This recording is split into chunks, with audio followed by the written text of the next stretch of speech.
Ongietorri, handia, Urranditan. Soldaduak. Bitako bat gukin etorikoa. Aukeratu zuk zein izango. Ez ai arduratu, Joaquin. Belaixi gueltatikunak.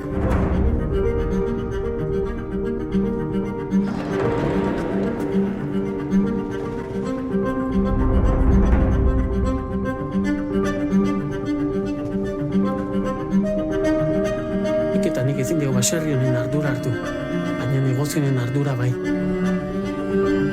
Oso Antonio Hartzadondek, espektakuloak antolatzen dizkik. Hor kanpoan zure leyenda da, gauza hau pasatzen. Zu baino baindikan azkarro azten gaidana. Imaginatzen duzue zuen bizitza besteen gainetik, oso gainetik ikusiz gero. Ez da erraza, ez oso altu direnentzat, ez da txikiegi modura ikusten ditugun horientzat ere.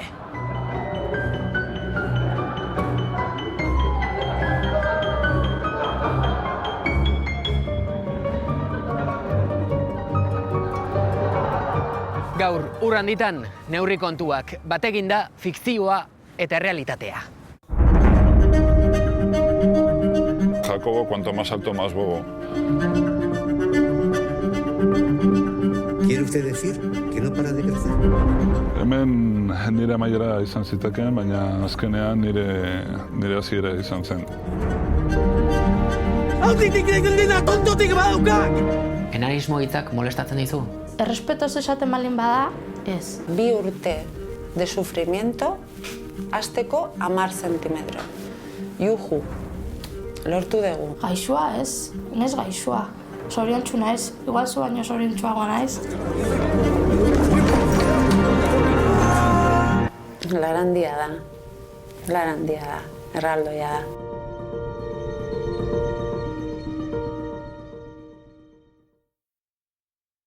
Lara, gogoratzen duzu ezberdin sentitu zinen lehenengo aldia? Bai, gogoratzen naiz ben, nire lagun batek, eginala jolasten joku batera, eta imitatzen hasi zen. Jokoa gala zen, bakoitza bestea imitatzen zion.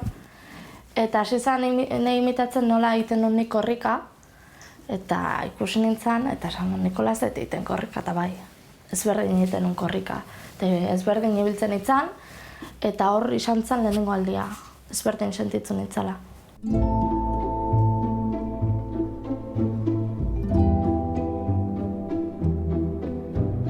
Gure gaurko lehen protagonista Lara Zapirain deitzen da, 24 urte, zarauztarra. Zure haurtzaroa orokorrean nolakoa izan zen? Nik uste haurtzaro normal bat. Besteak bezala, bat gehiago, zoriontsu, oso zoriontsu. Ez zenuke esango akondroplasiak markatu duenik haurtzaroa? Ez. Zertarako ez. Nera bezaroan aldaketa garaia, bikotekide bila... Hombre, hori bai. Hori azkenean bikotekidearen kontuak, ez dakit, independientemente akondroplasia aukitzea edo ez dakit horrek asko aldatuko zuen. Agian bai, agian 1,80 m neurtuko banua, igual mutil eukiko nun. Ez dakit honek eraginik daukan, seguramente. Baina beti esaten den, nik uste nire konplexua, edo nire arazoa, alturan baino igual pixuan dagoela edo beste kontu batzutan. Nik uste alturaren kontua nahiko gaindituta dakatela.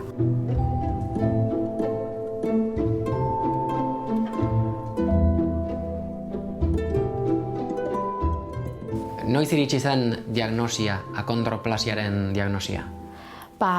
Nera ma orduntzegonean, berari esan zioten, akondroplasia edo enanismo mota batekin etorrela. Nola gogoratzen duzu Lararen haurdunaldia? Zoriontsua.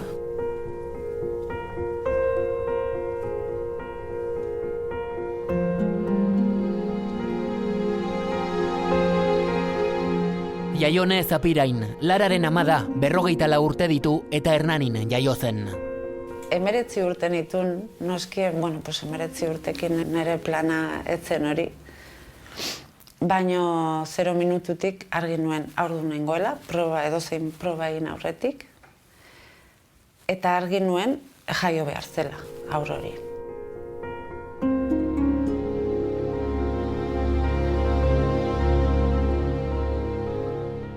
7 hilabetez nengoela orduan, ekografia egin gabe, ja medikoa ginekologoak esan zuen, zerbait arraroa dago, oso tripa txikia duzu, zerbait arraroa dago hemen. Egunero probak, egunero analisiak, egunero ekografiak, radiografiak ere. Eta momentu batean erabaki zuten, pues hori, momentu horretan, partua aurrera ematia ez. 6 hilabetez haurdun zegoela esan zioten Jaioneri alabak akondroplasia enanismoa zuela, eta berehala erditzea komeni zela. Lara 8 hilabete ingururekin jaio zen. Amaren ustez, medikuak zain omen zeuden, zer ote zetorren. Esperimentua izan balitz bezala. Nahi zuten nigandik atera eta ikusi Lara, ez? Eta ala zuten. Nahi zuten Lara ikusi zergatik edo? Ze espero zutelako? Pues ez dakit, nahi zuten ikusi eta egin zuten. Eta aurreratu egin zuten? Bai, oso horra bai.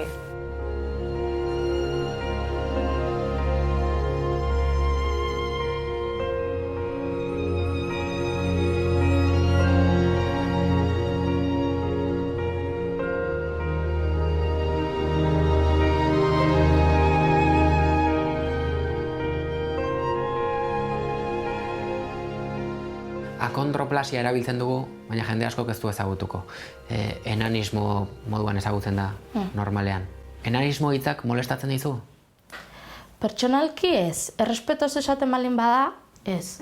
Baina burla moduan erabiltzen balin bada, bai, asko kala erabiltzen dute, ez, espresio asko daude, me crecen los enanos, olakoak, eta hori ez dago ondo, eta horrek ofenditu egiten du. Ulertzen dut, mundu guztiak ez jakitea akondroplasia hitza. Oso zaila da, eta ez baldin bakazu inor gertu, ez dezu jakingo. Enano hasitan ala ligera, kontu zibili behar da. Lara jaio ostean, bizitza berri bat hasi zen, Lararen familia osatzen zuten denentzat. Eta bueno, nire alaba izango balitz, Bartzelonara eramango nuke, esan ziguten pediatriako jefiak ez. Eta bueno, pues horre ontziren bi reakzio. Alde batetik, Lararen aitanen reakzioa edo bere familia izan zen el bombazo, un drama, osea, por qué, no? Eta beste aldetik nire familiaren algarabia, ez? Oso zinikoa igual, irudi hori Laran aitona monek esaten zuten, nola zara inzinikoa, ez? Nola alzara egon pozik, ez? Ni pozik sentitzen nintzen. Ni argi izan nuen hasieratik aurrori jaio behartzen. Ez naiz oso metafisikoa bizitza honetan, bat ere, ez du jarraitzen inungo filosofia, baina Larak aukeratu zigun, edo ni aukeratu ninduen Larak. Eta argi ikusi nuen, ala sentitu nuen haurdunaldian, eta ala sentitu nuen jaio zenean. Kriston nortasuna bat zuen ja Larak. Eta ni kriston suertu da nintzen. Osea, nerekin nahizuelako etorri, mundu honetara.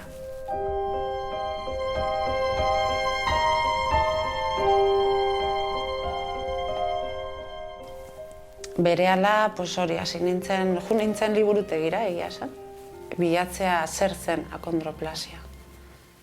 Eta 2 hilabete zituela Larak, jo nintzen Madridera, kongreso batera. Eta hor bai izan zen aian de los momentos más duros.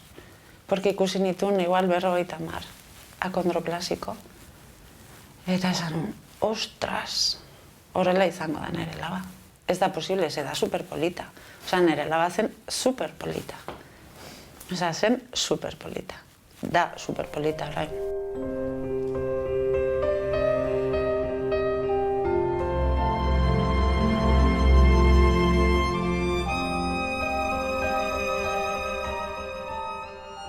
Eta ikusten nuena ez zen hain polita.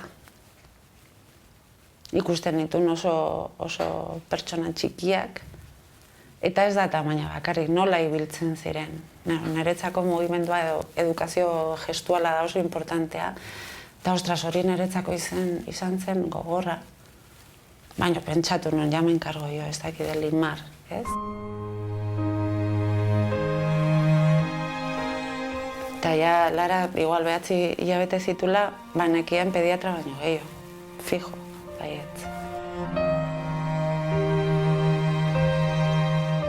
Zure alabak ezingo du ibili. Nola ez, nire alabak tantzatu ingo du.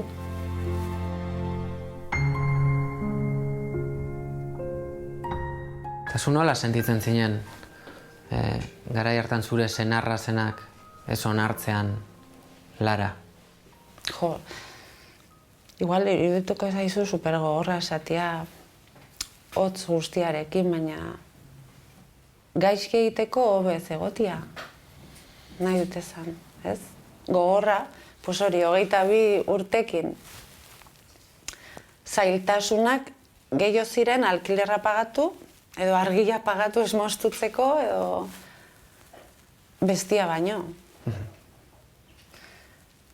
Nik esaten nion, pues uraita gaixori dago. Hasieran hori ezin du, beak pentsatzen zuen bizitza bestera batea izan behartzen, eta ez da izan, eta hori onartzia ez kostatzen ari zaio.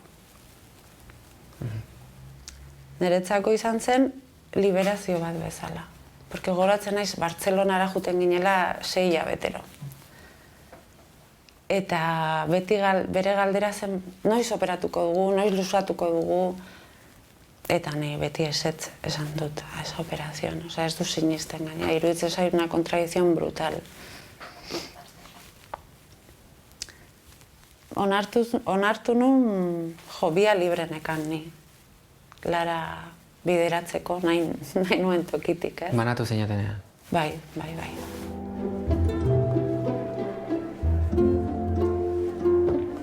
Oinez gungo gea.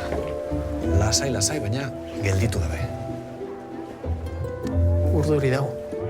Antzun ez bada urteak diazala kaleatea. Intzaz barrengo dute. Lasai, Joaquin. Lasai. Egokituko zea. Guztira egokitzen gea. Hala da beti.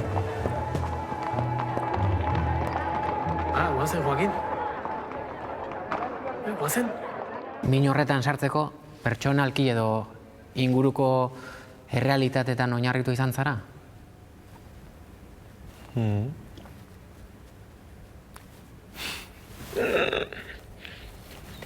Min honetan sartzeko bai oinarritu naiz ingurukoen bizitzetan. Ingurukoren baten bizitzetan. Kontatu daiteke? Bueno, esan aldotena da oso hurbileko pertsona badala, oso hurbileko pertsona bat, eta ere bai, min batekin bizitzen doiela urte asko. Enekok ez du kamera aurrean azaldu nahi norden gertuko pertsona hori, ezin gertuagokoa, aspaldian horren beste sufritzen ari dena. Zuekin Eneko Sagardoi aktorea, Durango 23 urte, Handia filmeko protagonista. 19. mendean, Altzo herrian jaiotako Miguel Joaquin Eleizegi zenaren figura aragiztatu du Enekok fikzioan.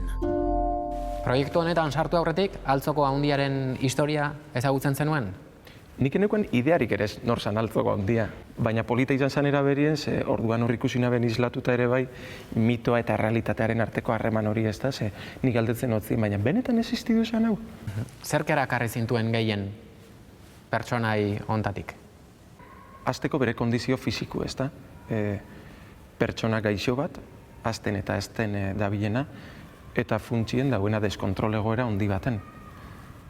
Deskontrol hori gorputzetik haratago bihurtzen da berehala, ez da? Bizitzak ere bai gainezka egiten dutzelako. Hain handia izan da bera ere, hain esku handiak eukita, bizitza ere handiago gelditzen zaio, hasieratik. Jakobo, cuanto más alto, más bobo. Broma honekin, andereñoak, Iñaki izan beharrean, Jakobo. Jakobo deitzen zituen. Eta horrekin, parrez guztiak. Iñaki Zubizarreta Getxoztarra, gure gaurko beste protagonista nagusia. 15 urterekin Iñakik 2 metrotik gora neurtzen zuen. Handia filmean, entzun ondo jaun Andreok Iñakiren eskuak erabili dituzte Altzoko erraldoiarenak irudikatzeko. Esan duzu, eskolako psikologoak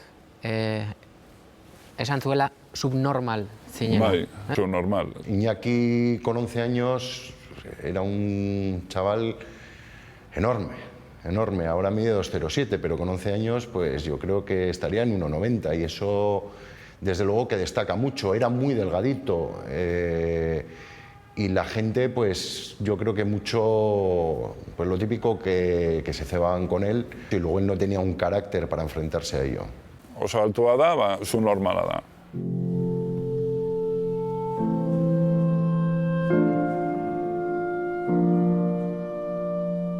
Desde luego que en el colegio no tuvo ninguna ayuda.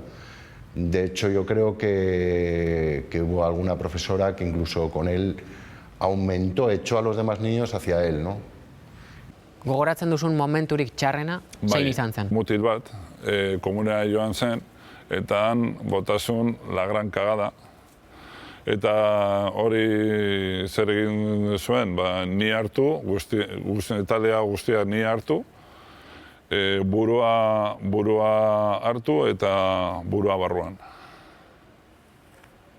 Nire andereño joan ezenean, kontatu non sekertatzen da, eta berak nire opergian parrez, eta hori mutil gauzak zirela, eta... Umeen kontuak. Umeen kontuak zirela, eta konpontzazu zuen nahi duzuenean.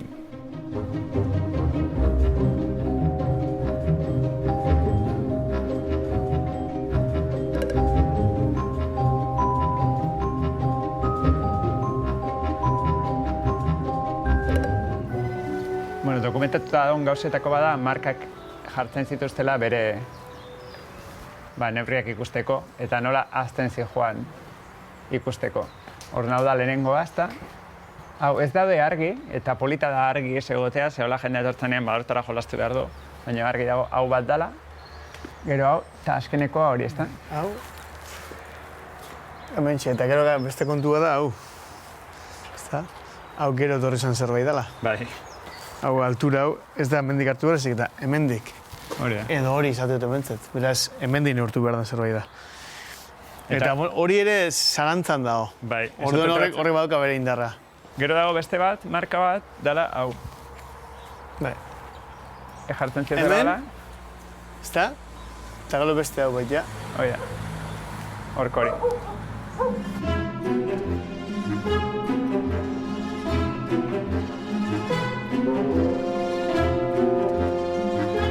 Hona hemen Handia filmeko zuzendariak, Jon Garaño Donostiarra eta Aitor Arregi Oñatiarra. Miguel Joaquin Eleizegi bertainen jaio zen Altxo Herritxoan gelditu gara zuzendariekin hitz egiteko. Kultura guztian agertzen dira erraldoiak, erraldoi onak, txarrak, faszinazio hori hor dago, munstro baten kakotxa artian relatu bat, munstroa, gara hortan munstro bezala erakuste zuten, ez da? Munstro zidade horrek ematen dizu baita ziurrenik olako berretxi bezala egin zure postura, ez? Beti hori diferentia da, eta ni beste guztiekin batera nago. Bueno, Aitor, Jon, Handia filmaren zuzendariak, zeinen ideia izan zen Altzoko Handiaren historia kontatzea? Bueno, lehenengo idea neria izan zen, egia zen txikitan sortutako zerbait da, txikitan ikastolarekin San Telmo museora joan ginen, Donostiako San Telmo museora, eta bertan badaude Miguel Joaquin Eleizegiren hainbat gauza, ezta? Aurki bat, kapela bat, eskularro batzuk. Eta hori nonbait buruan gelditu zitzaidan eta betirako, ezta. Gero konturatzen zea, ja handitan, txikitan ikusten dezuna faszinazio bat bezala, zerbait miresgarria bezala, horrek badula bere alde ilune, ezta, alde tristea.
Eta zergatik egin zenuen castinga horrela, nik ez dakit egiten?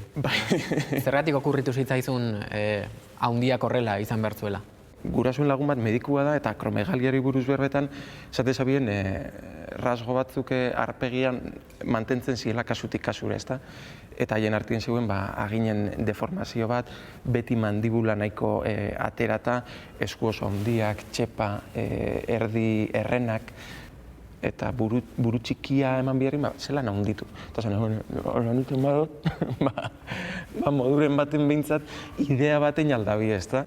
Zure gorputzak ere sufritu du, izan duzu lesioren bat. Bai. Nik amaitu nahen rodaji eta neukan gogor hau, arpegia, ez dakizen makillo argala unenguen, kuadro bat. Handian rodaji amaitu nahen nintzen kuadro bat. Ze tensio asko pilatu naben hemen, eta felula bat jarri doztien gero, eta izan da rehabilitazio bat, ere bai, azken finean. Begiak ere jartzen zenituen beraka? Bai, nire ustez, eta zuzendariekin berbain da, bai eman bizaben nekatuta dauen pertsona bat. Dau nekatuta bere gorputzakin, dau nekatuta inguruakin, entzuten dauzen gauzekin nekatuta, daukan bizimodu eta realidad horrekin nekatuta. Eta neke hori nolabait nik begiradara eraman nahi naben, ez? Orduan, neke hori egiteko, iten naben olako gauza bat, ez? Eta parpado jauzi horrek bai ematen dut neke bat, eta min bat eta sufrimendu bat pilatzen da bilen pertsona baten begira da. Esan bezala, Miguel Joaquin Eleizegi Altzoko erraldoiaren eskuak irudikatzeko Iñakirenak erabili dira Handia filmean. Eta orain, zure eskuak erabili dira historia hau kontatzeko? Bai. Nolatan? A ber, Neko Sagardoik ez zituen esku horiek, ez dira bereak, esku handi horiek, eta orduan behar izan ditugu esku handiak dituen pertsona baten eskuak. Nire eskuak protesis bat hartu dute atorarentzat pelikulan erabiltzeko.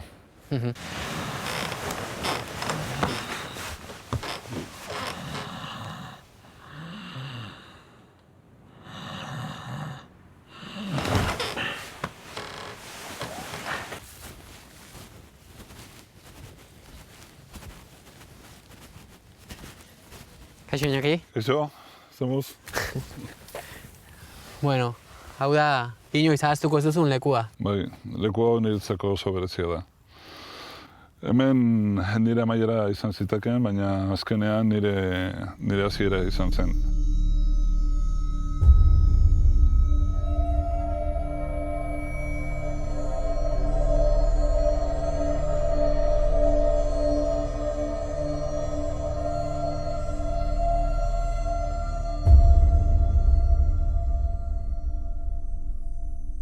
Eta han egon nintzen berantz begiratzen eta nire barruko borrokan salto egitea edo ez. Azkenean hementxe gaude. Yo recuerdo un día, sobre todo, ¿no? Que íbamos por la zona de la Galea con las bicis y él se paró y me comentó que en ese mismo sitio donde paramos, pues con 11 años o una edad así, joven, y que fue con idea de tirarse, de acabar con todo, ¿no? Y yo creo que él se dio una oportunidad y dijo que tenía que seguir para adelante. Ze gertatu zen egun horretan erabaki hori hartzeko? Eskolako mutil handienak nirekin humillatu eta nire andariñoari joan nahi zenean, berak nire aurpegian parrez eta nik sentitzen nuen kaka bezala. Te recuerda momentos que ha pasado, palizas que le han dado, esa gente que lo ha humillado y que ahí siguen, que los tiene que ver por la calle, ¿no? Y calmarse y decir, ahora no me voy a vengar, que es cuando puedo, ¿no? Inoiz, zurekin sartzen zen talde horretako inork eskatu dizu barkamena? Ez. Conocerle a Iñaki es conocer a una muy buena persona. Igual, si se hubiese dejado llevar, hubiese hecho algo contra esas personas, pero yo creo que él lo tiene muy superado. Lo tiene muy superado y indudablemente lo que a él más le caracteriza es es pues lo buena persona que es.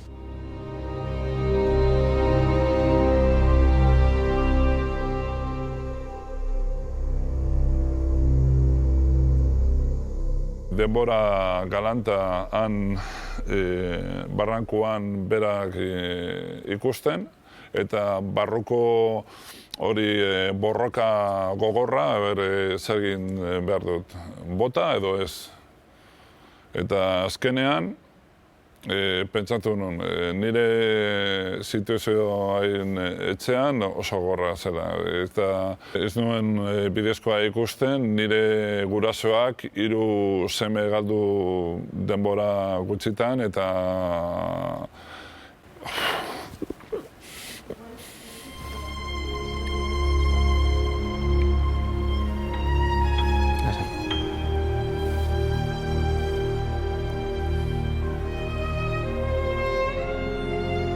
Iñakiren 2 anai egun berean hil ziren, nola, zergatik ez dakigu. Iñakik ez digu esan nahi izan, ez da kamera itzalita ere. Barkatu, Bai, kontatu diozu jende askori hau? Gaur egun bai. Txalak ematen dute ikastolan, eta nabil asoziazio batekin Bullyingen kontra nazi deitzen da. Eta gaur egun ume asko lagutzen ari naiz. Bullyingaren biktimak diren umeak. Bai. Eta nauskan hemen tatu bat ni eta nire naia elkarrekin gauden. Nire bizitza, nire naia pertsona importanteena da. Baina, barkatu,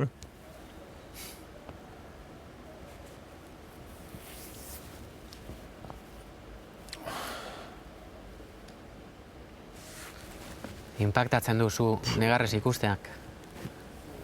Hain pertsona handia eta indartsua. Bai, baina... Baina mugitzen zaizu beste guztia bezala. Denok dako gero bihotza, Eskerrik asko.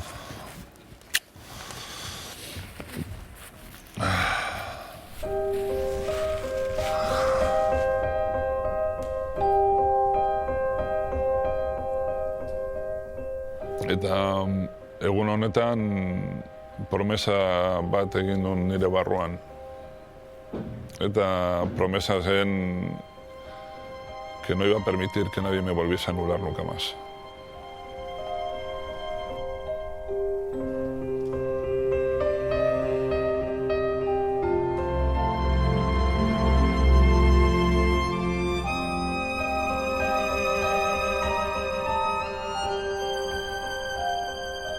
Galea Lurmuturretik bizirik itzuli zen Iñaki, baina eguneroko bizitzan egoerak ez zuen hobera egin.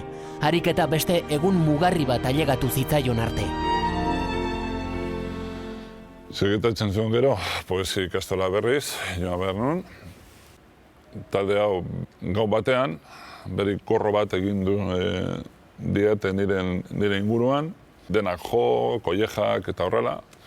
Baina han zen nire lehenengo aldiz, nire indarra erakutsi nuela, puñetazo bat eman, berak odola, talde guztiak nire hartuk, eta han paliza bat eman didate.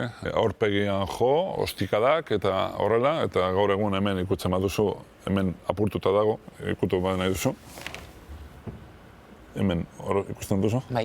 Hori apurtuta dago. Eta nire hauen barruan, baita, apurtuta dago. Ospitalean, 2 egun koman egon nintzen. Ikastola egin nuen, ez erraz.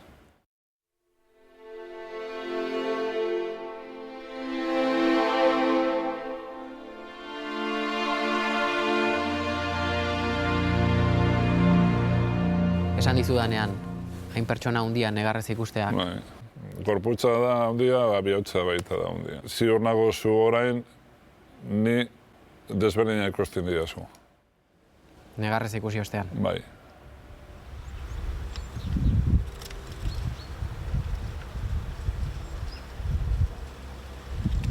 esaten duzun guztiagatik, egun altzoko handia inor baino hobeto ezagutzen duzu? Ni junitzen, pelikula ziurretik junitzen altzora, junitzen gurasuekin eta nire anaiakin, eskursio moduan, enenguelako sekula egon da altzon, baina beste alde batetik ere bai, baimen eske, simbolikoki, bai hilerrira eta bai bera jaiosan ipintza zahar baserrira, ez da. Oso magiko edalako, benetan existidudan persona baten azalien sartzea. Argi daun, nik enabela nahi eta zuzendariek ere ez, Miguel Joaquin Leizegi, iaia erreal bat eraikitzi ez da, bestiek beste informaziorik ezken eukalako. Eta gauza bat asko inspiratzen induena izan zen paisaia.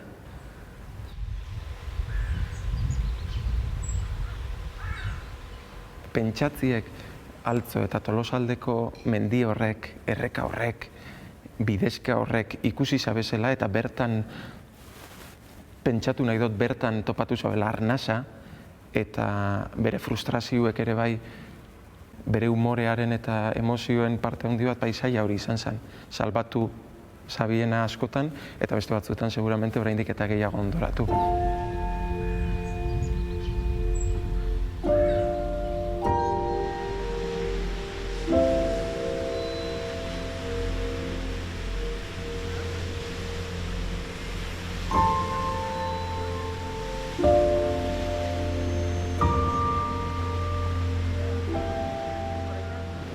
Eta zuri hain inoiz lagunak ez dizue galde uneregatik? Aber, nahi ze pasatzen zaiten edo...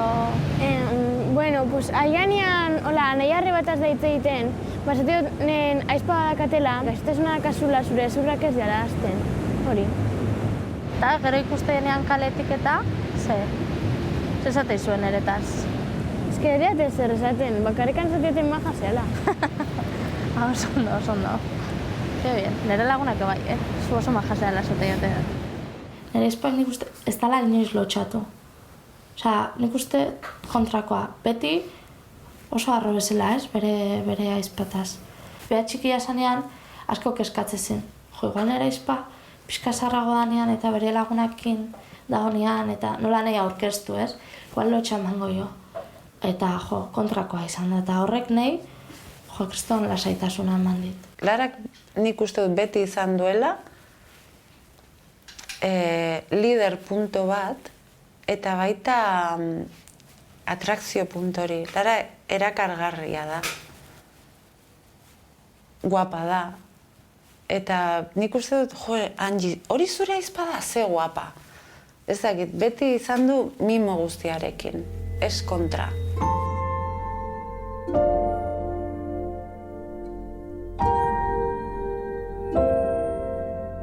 Nola uste duzu eraman duela zure amak zure egoera? Batzutan ni baino okerro eramaten duela pentsatzen dut, baina jendearekiko. Azkenean igual kaletigoaz, eta jo, norbaitek buelta ematen du edo norbaitek seinalatu egiten dit, eta nire ama jartzen da super urduri. Goratzen ama nola jartzean, igual kukaletigoa zenean hirurak eta norbait nahi beratzen egitenean, ama nola jartzea. Superra zerre. Eta zesatei hostia, pia bat azarretzea. Bai. Ai, ama, hauek aidean nahi behi da, eta nire ama jarriko da super urduri. Mesedez, nire amak hau ez ikustia. Bestela, nire amak oso ondo. Oso ondo. Oso ondo. Ikuste oso harro dago lan eretaz. Eta ni beraretaz, Larandia da. Larandia da. Erraldoia da.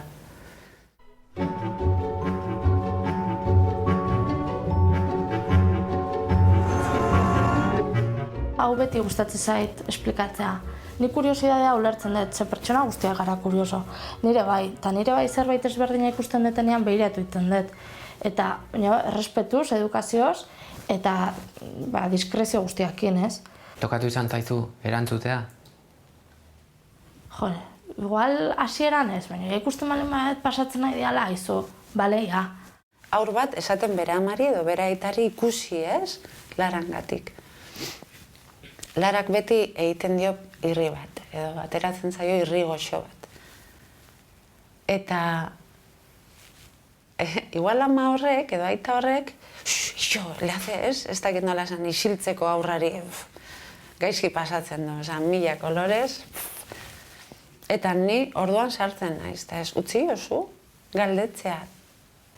Aurrek esatea eta galdetzea, eta la sorpresa hori, desberdina da, noski. Eta, bueno, gero sensibilidade puntu hori. Segituan somatzen duzu pertsona horrek badu sensibilidadea edo ipurdian daka sensibilidadea. Orduan, ni hor sartzen naiz. Ez beti, baina batzuta bai.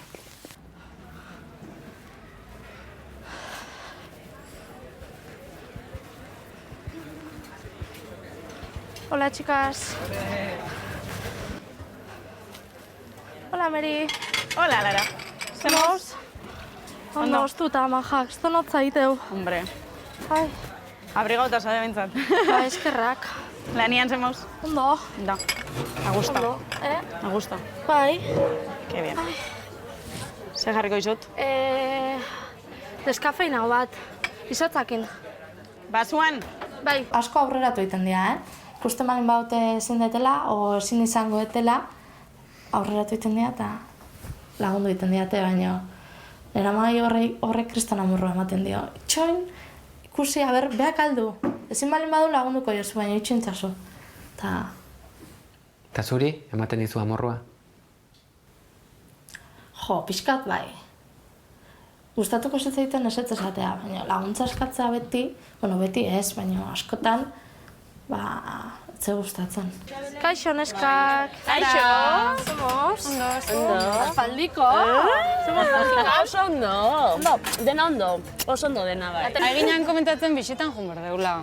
Asteburu bat. Eta izu ezer kostatzen gainea. Ostiralian jun da, astelenian bueltau. Jardakia, Belgika. Bai. Vuelveko somak edazkazu, Ja, biarrizetik, ez? Eta noiz arte gelditzen zea hemen? Ostagun arte nago hemen. Bueno. Ostagun arte. Urrengo baten, etorreko nez.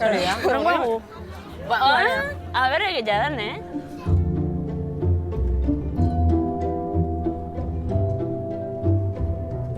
Somos lanian? Ondo. Aste artea guen dikan, baina bueno, ondo.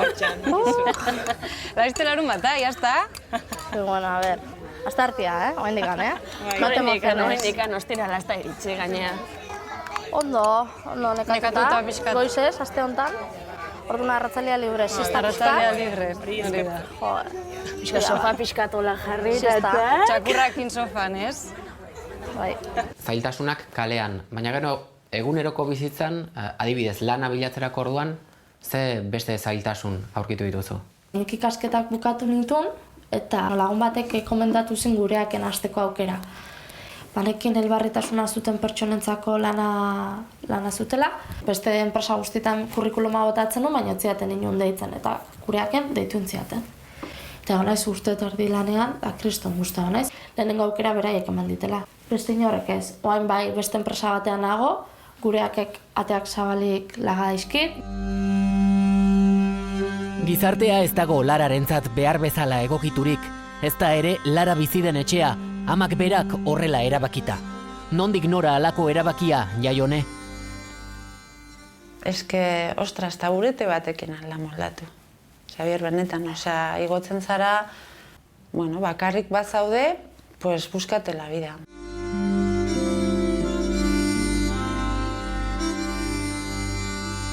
Lara beti da nizuk aldatu du, beti ibili da, zutartin.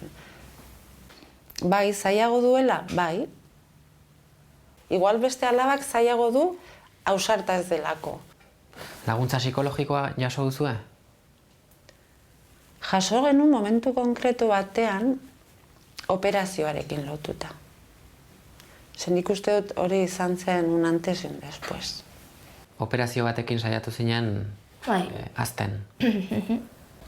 Nik ikusten ditu nire adinekoak bani 10-12 urte, eta Espainia mailan, ni bezalakoak operatzen hastetzean, eta ni ez. Eta ikusten duen da kriston prozesu luzeak, mingarriak, eta neramak, ni pein neramak galdetu nion, da neramak santzen, operatu nahezu? Eta nik esaten nion ez, zen nion kriston momentu honean, eskolan lagunakin, posik, eta 16 urtekin, igual adolescentzi puntu hori, pixka beldurrak eta mutil kontuak eta holako gauzak, etortzen zaizkizula burura, eta igual amai esan nion, ama, Ba, igual bai, oin bai. Eta nire amak santzen, bale? Baina zure erabakia da. Hor sortu zen momentu dramatiko bat bezala, ez? Lara operatu zen, Iruñan, Gipuzkoan ezin zen. Osasunbideak adoptatu zuen Lara, trikimaio guztiekin lortu genuen egitea, hilabete batan, eta ja ikusten genula, ez zen atera behar Iruñatik ibiltzen, hor bai egon zen poco una situación dramatika. Momentu horretan, nahi kantzerra diagnostikatzen diate. Larak nire laguntza behartzun, nik ezin nion eman. Erdian txikia, beste alaba. Hor bai sortu zen momentu gogorra. Nik ez nion ulertzen Larari, berak niri ez, eta hor bai eskatu genuen laguntza.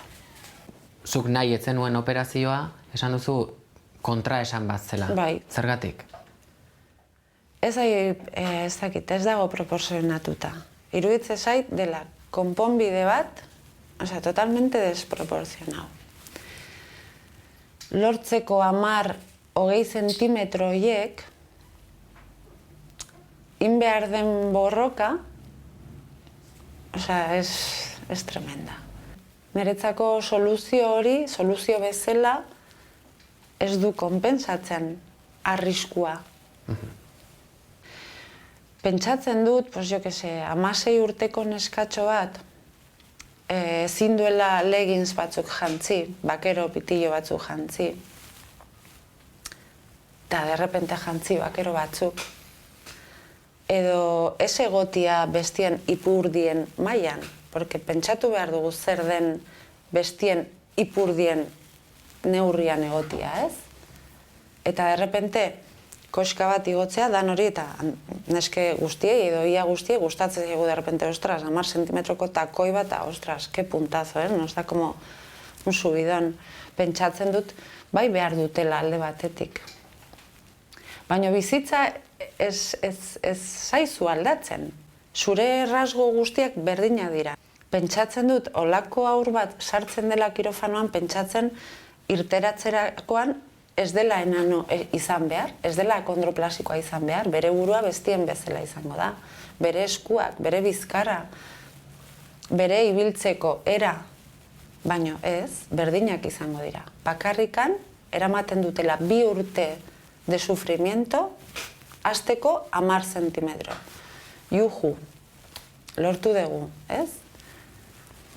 Tibia eta perone, mosten dute erditik, eta ehalde bakoitzan jartzen dute burni batzuk.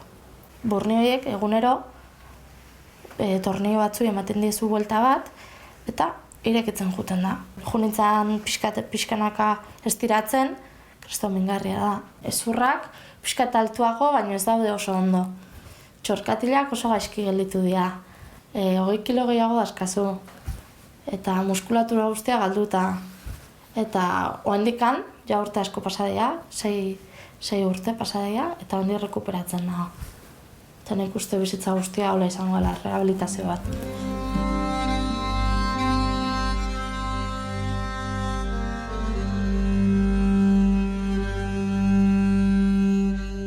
Nik oain esaten dut, nahi ez zaitela ondo atea, ze oso gutxi hasi nintzen, da sufrimentu handia izan zen oso gutxi hasteko. Orduan, ni 15 zentimetro edo askoz gehiago lusatuko banitza, igual oain askoz hobeto itzengo nuen ontaz.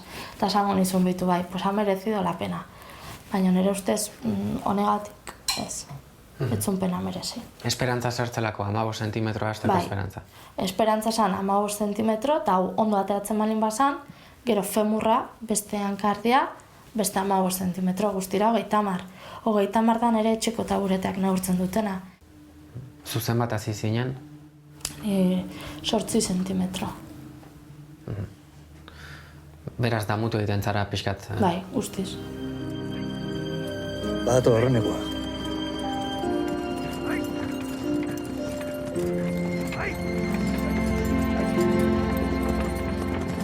Zahar, hala!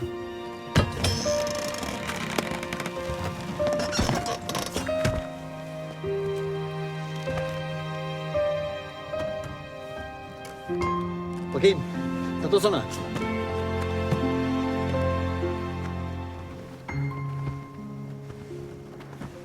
Joaquin, hau Saad da. Saad? Joaquin.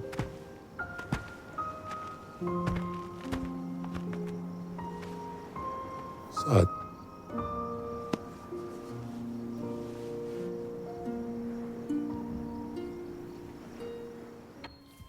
Ikusi duzu Handia filma? Ez.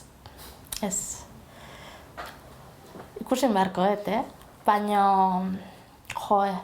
kosta egite zait. Nahi zine asko gustatzen zait, eta asko juten naiz, baina honek ematen dit, bakit pelikula mimo guztiakin eta respetu guztiakin egin da dagoela, baina igual pixkat ikutu ingoit, ez? Eta ez dakit ikusi nahaten. Ikusi duzu Handia filma? Ez. Nolako historia uste duzu izango dela? Tristea, alaia? Uste dut tristea, baina konfidantza asko daka laran, eta galdetu nion, jungo gara ikustera. Eta esan zian momentu hau etzela ikusteko. Pentsatzen dut ni naizen bezala, kriston negarrak botako ditu dela. Sensiblea gara oso, eta pentsatzen dut gogorra egingo zaidala. Zergatik? Sensibilidade falta ez du soportatzen. Ez du soportatzen. Lotzen dut igual akondroplasikoekin, ez? Bombero torero espektakuluarekin. Handiak espektakuluak egiten zituen munduan. Hori da. Ta nik ezagutzen ditut aktoreak bombero toreronak, nire lagunak dira. Eta 10-tik 9 euren erabakia da. Baina imaginatu orain Lara haur bat duela akondroplasikoa. Edo orain 2 urteko haur bat asoziazioan jartzen hasten bada, eta ikusten badu bere herrian bombero torero, osea, se nos va mucho la olla, ez dakit nola esan. Ez du logikoa. Ezin dugu parre egin.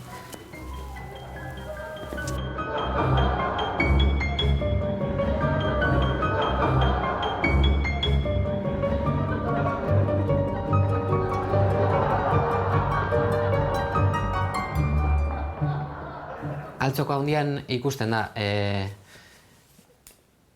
berak erraldoiak ezagutzen dituenean bere moduko beste batzuk, momentu hori ikusten da, eta ez dakit eroso sentitzen den edo ez, baina zure kasuan, ze gertatzen da akondroplasia duten beste batzuekin zaudenean? Kurioso da eta pixka lotxa ematen dit hau kontatzea, baina baina arte, igual, beste akondroplasia zuen pertsona batekin igual kaletik jutea lotxa bezala emate zen. Ez? Como si yo fuera diferente. Nik, ez dakit. Eta oain ja, ez dakit zer dan, ez? Ja, maduratzen nahi naiz eta errealitatea gertuago ikusten dut. Eta argiago. Baina bai, oain arte esan behar dizut, hori izan dela nire sentsazioa. Lotxa bezala edo ni Estatu Batutan egon nintzen, hango asoziazioarekin, Little People, eta haiek ibiltzen dira danak elkarrekin. Eta harremanak, akondroplasikoekin, umeak, familiak dana horrela. Eta ni horrela ezin nuen imaginatu, nik esaten nuen, joske, pentsatu izan dut, eski galen naiz inoiz maite minduko akondroplasia duen mutil, edo neska, edo pertsona batetaz, ez? Baina, gero esaten, baina eski gero nik nahet, akondroplasia ez duen pertsona bat niretaz maite mintzea, ez? Orduan, horrek, hori reflexionatzen behar dut, eta hortan nago gara indikan,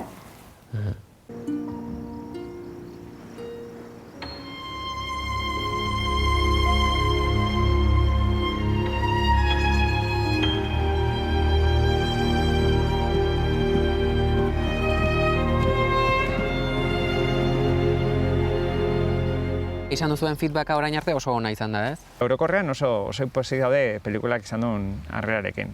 Noski tortzea izula gustatzen zaion pelikula zuzen jendia. Gustatzen zaiona ez zaizu etortzen, ez da? Baina sentsazioak orokorrian oso onak dira eta... Nik esango nuke, esperotakoa baino hobeagoa izan dela, gauzak dian moduan. Eta ja zinemalian sentitu genuen hori, eta nik uste nahiko indartxo atera ginela. Eta kanpoan iritsi da, osea, obentzet ulertu da mezua, ez? Eta, zerbait esaten du pelikulak, ez? Eta hori da beti azken helburu hori da, osea, egiten nahi zenien. Zerbait esango aldugu, lortuko aldugu zerbait esatia. Pozik gaudela, orokorrian oso pozik gaudela. Jarri gelitu da. Ze momentutan uste duzu buelta eman zeniola guztiari? Momentua da, ni sentimentu txarrak sentitu oso barrukoan nire andereñoen kontra, taldeko mutiloren honen kontra, eta demora gehiegi galdu dut sentimentu honekin. Gorrotoarekin? Gorrotoarekin eta sentimentu txarra honekin, bai. Uste dut, inflexioko puntua izan da, sentitzen nuenaz, konturatu nintzenean, eta han gauza txarrak hasi nuen nire bidetik kentzen. 11 años, 11-12 años. Él es cuando se fue a Vitoria y cuando empezó a pegar el cambio. Saskibaloiak zer ikusia izan du? Saskibaloian aurkitu duzu salbazioa? Bai, noski baiet. Fue a jugar al Baskonia y yo creo que ahí empezó una vida nueva y empezó a cambiar el carácter. Se hacía más duro, cambió también físicamente, ya no era ese niño delgado, empezó a muscular bastante. Yo creo que eso le ayudó mucho a salir de ahí. Ni umean izenean, beti hori, su normala, tonto, gigante, saskibalioa hasi, eta azkenean, jolastu dut ACB-en, Kopa Rei bat irabazi genuen Valentziakin. Será de los pocos jugadores en Vizcaya que puede decir que hagan una Copa del Rey. Su Majestad, si a Su Alteza le gustara nuestro espectáculo, nos abriría las puertas de viajar al extranjero y así. ¿Es retrasado? Es vasco. Ni esaten du, saskibaloia nire bizitzan eman dit. Bestela, igual gaur egun ez neon hemen. Zeintzuk dira Miguel Joaquin pertsonaiaren esaldietatik gehien unkitu zaituztenak? Gehien unkitu nauten bi esaldi izango dotzutaz. Bata da anaiari bere beldurra aitortzen dotzenien, esaten dotzenien eta ez bada gelditzen, bere gorputzaz berbetan, ez da? Bada biluste prozesu bat, ez da? Anaiari hori esatie. Eta gero badau beste esaldi bat oso ederra iruditzen jatena eta pelikulan ere une oro dauen kontzeptu bat islatzen dauena dela anaiari justu aitortu hostien beldur dela, esaten dotzenien gogoratzeaiz txikitan konfunditu iten ginuztela. Hor dakarrelako bere haurtzaroa, bere gaztetasuna, normala zan garai hori, gaixorik ez eguen garai hori. Eta nik uste dut danontzako dela haurtzarue gehien entzat behintzat, ez? Danetarik dago beti. Haurtzaru dela zoriontasuna, ez da? Eta itxasu eta ondartza eta Joakinen kasuan bereziki, ez? Bere ondartza, bere itxasue, bere posa, bere maitasuna eta lasaitasuna hundina eta pausabelako bere gazte horretan eta bere gorputz kontrolatu horretan, ez? Gero borrukatuko da hori berreskuratzeko.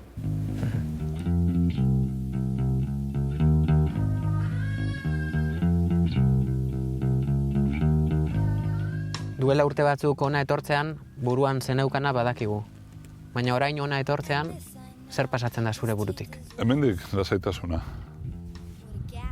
Hemen etortzen naiz bakarrik egotea behar dudanean, hemendik etortzen naiz, pista hau ikusten, eta nire musika ipini jarri eta disfrutatu. Walk her every day into a shady place. With her lips she said, let's have a ball. Arnasa hartu, hemen naizea oso oso garbi dago eta niretzako da pues, nire hasiera.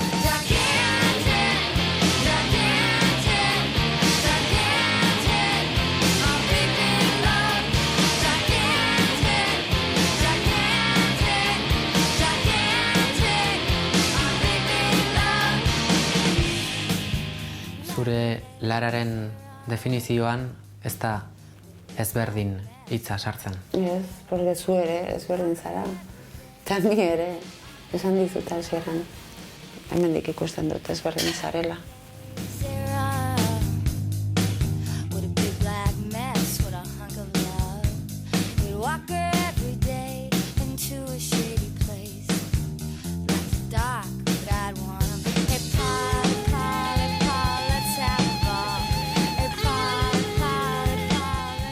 Askok, gaixua, ez? Gaixua ez, nez gaixua. Zoriontsu naiz, igual zu baino zoriontsuagoa naiz.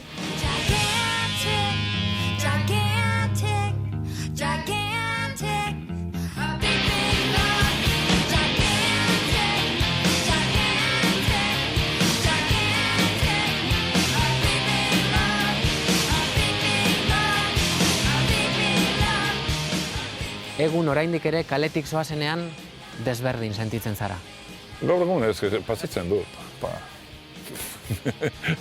Nire bolan.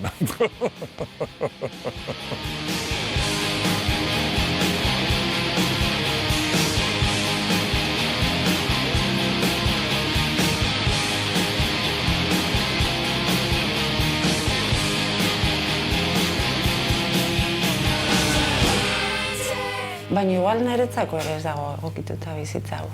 Norentzako dago prestatuta bizitza hau.